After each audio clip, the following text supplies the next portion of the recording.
Yeah, yesterday we were learning between Mincha Ma'ariv at the end of Yom Tov. We were learning about the dinim of Sefirat Haomer, just to continue a little bit with that and discuss generally about Sefirat Haomer.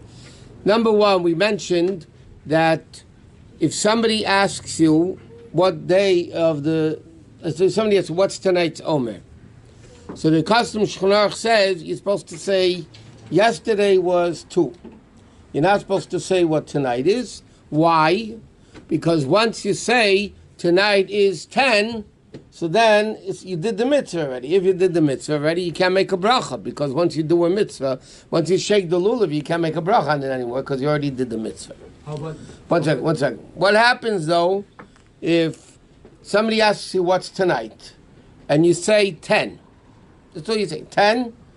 Then you're not Yaitza, because you have to say tonight or today is 10. If you just say 10, you're not Yaitza, and therefore you could count that night with a bracha. Nevertheless, Shulchan Aruch says it's still better to say yesterday was 9, let's say. Now it also says in Shulchan Aruch that a person should be careful after Shkia, after sundown. If they're just talking, they shouldn't say tonight is the 10th day of the Omer. By the way, it's not, as you can understand.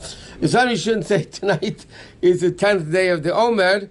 Like in the morning, say this morning, somebody could have said, yeah, tonight's the 10th. But after Plaga Mincha, it says in Halacha, you should be careful, but especially after Shkia.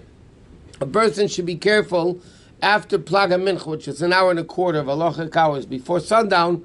They already shouldn't say tonight is so-and-so. They should say yesterday was this and this number.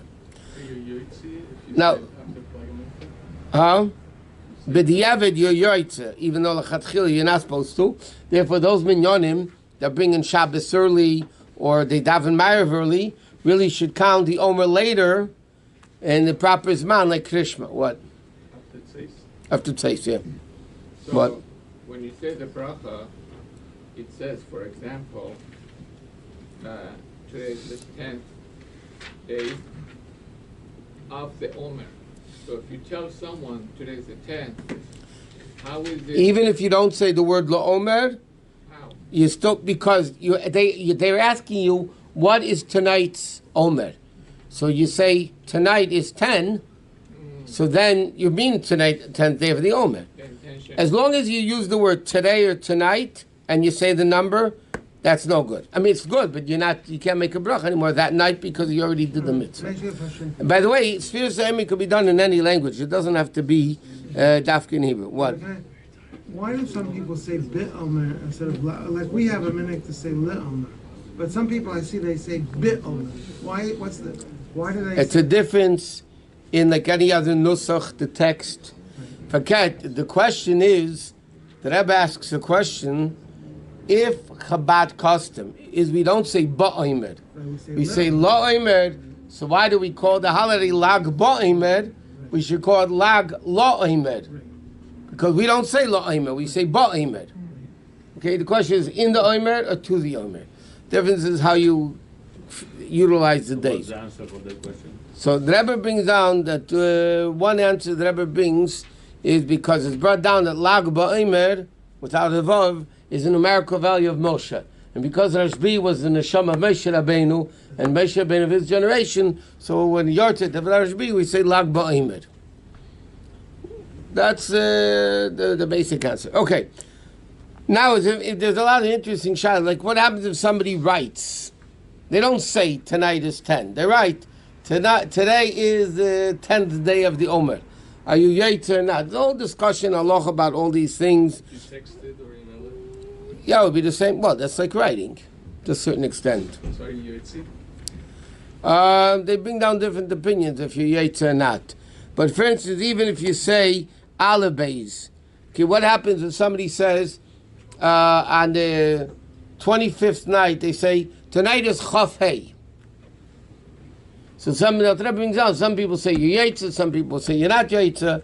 It's a lot of interesting things. But let's discuss when is the Omer? We know the Omer is a mourning period. Because 24,000 students of Rabbi Kiva passed away in the days of the Omer. Okay? So there's different opinions in halacha when, and therefore you find different customs in the Omer based on this argument. When did the students of Rabbi Akiva die? It implies clearly in halacha that they died for 33 days. Some people maintain that they started dying from the beginning of the Omer. And therefore, after the 33rd day of the Omer, after Lag BaOmer, they don't have the mourning period of the Omer. In fact, the Sephardic community B'chlal does that. They only keep until Lag BaOmer because they go with the opinion in halacha that says they started dying from the first day of the Omer and they stopped dying on the 33rd day of the Omer. Other opinions say that no, it doesn't begin from the second day of Pesach. The laws of mourning, not the counting of the Omer. The laws of mourning begins from Beis Iyar. The Nissen, it doesn't apply. In fact, in the Litvischer world, they make chasanis until through the Chodesh Nissen, they make chasanis. The From Yeshivischer world, they make chasanis. Not after Lag BaOmer, they don't make, but they start the Omer from the second day of Iyar. So until the second day of Iyar, they don't do any weddings. In Chabad, according to the Arizal, it's the whole 49 days, with the exception of Lag BaOmer. So therefore, we keep actually the whole 49 days of the Omer, based on the Arizal that says the whole time is a time of mourning. Now, what are the dinim that are involved? What? What you said like before with the writing? What? What you said with the writing? What if you like point to it with the olive?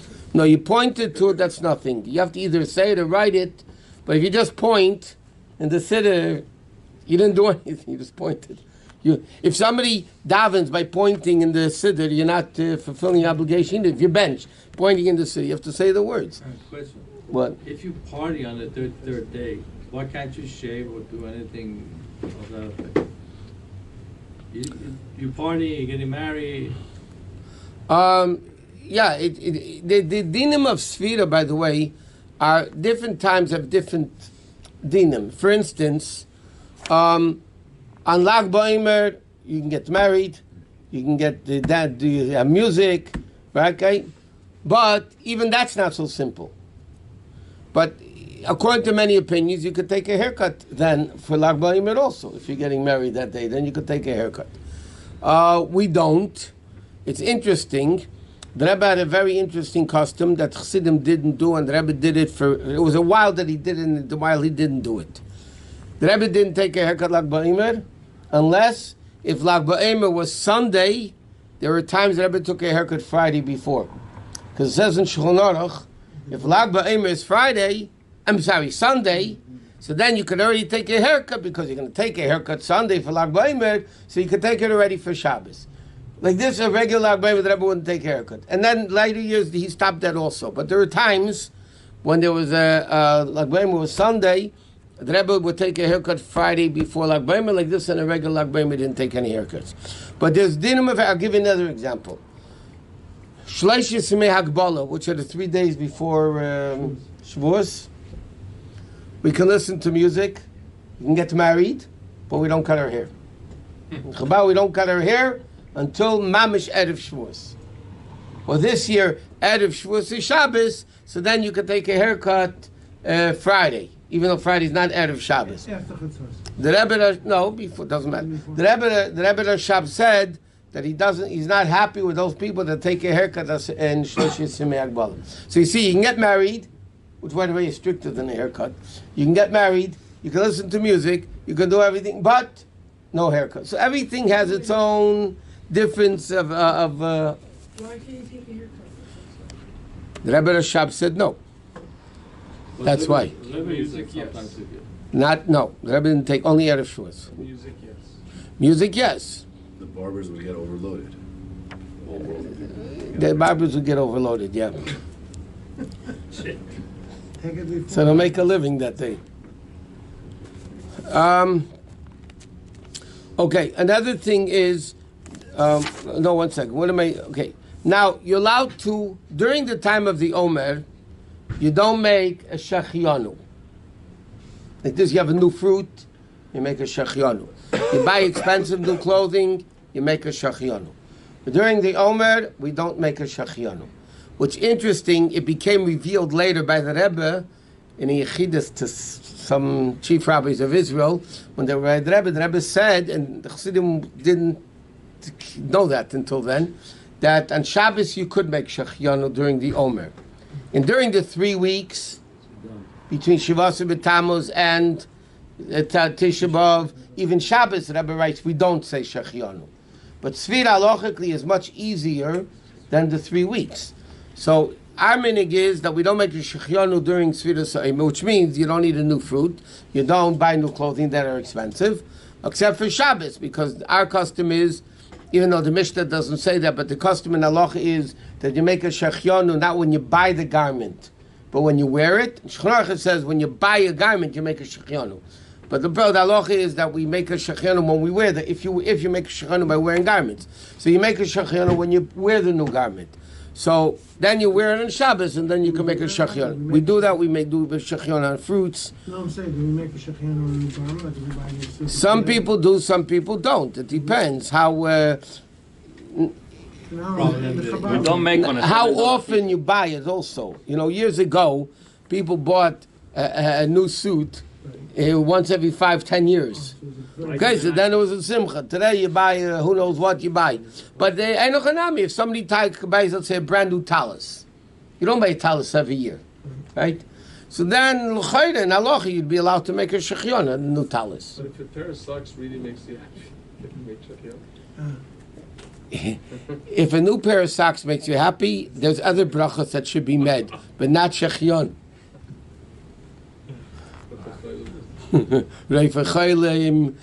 Some others, whatever the brachos should be.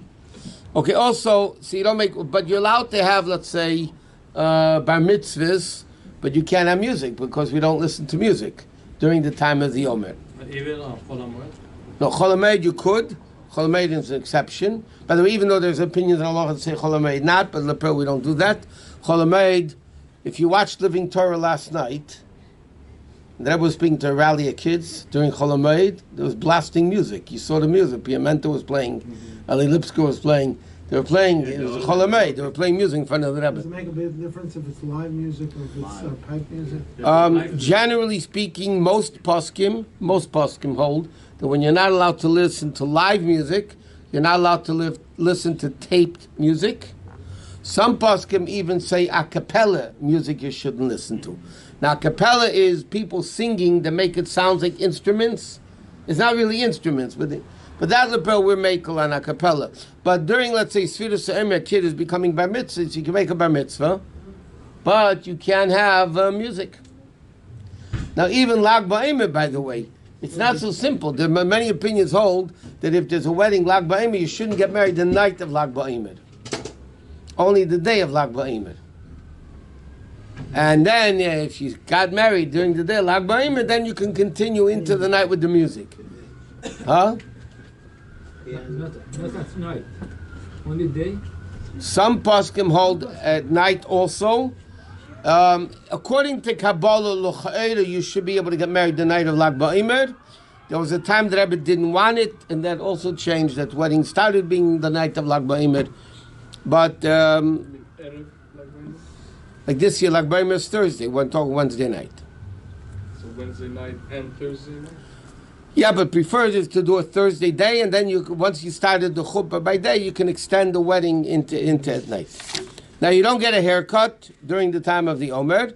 Even up Sharinish, you don't make, if a kid was born, let's say, a week after Pesach or whatever, you don't do the up Sharinish until Lag BaOmer. Lag BaOmer is the first time you're allowed to take a haircut. Then in Chabad, we do up Sharinish and Lag BaOmer, because it's the mitzvah or the minig or whatever it is. Okay, technically, from the time that the Omer comes, meaning from Seisei Kochavim, or half an hour before that, you shouldn't do melacha.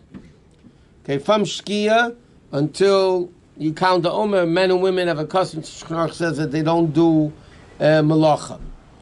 But the question is, and therefore, the Alter Rebbe says in Shulchan Aruch, it could be those women that don't count the Omer a whole night should not do work a whole night. But that's not the minig. They do work. Whether women count the Omer or not, there's different customs. A lot of places women count the Omer, a lot of places they don't count the Omer.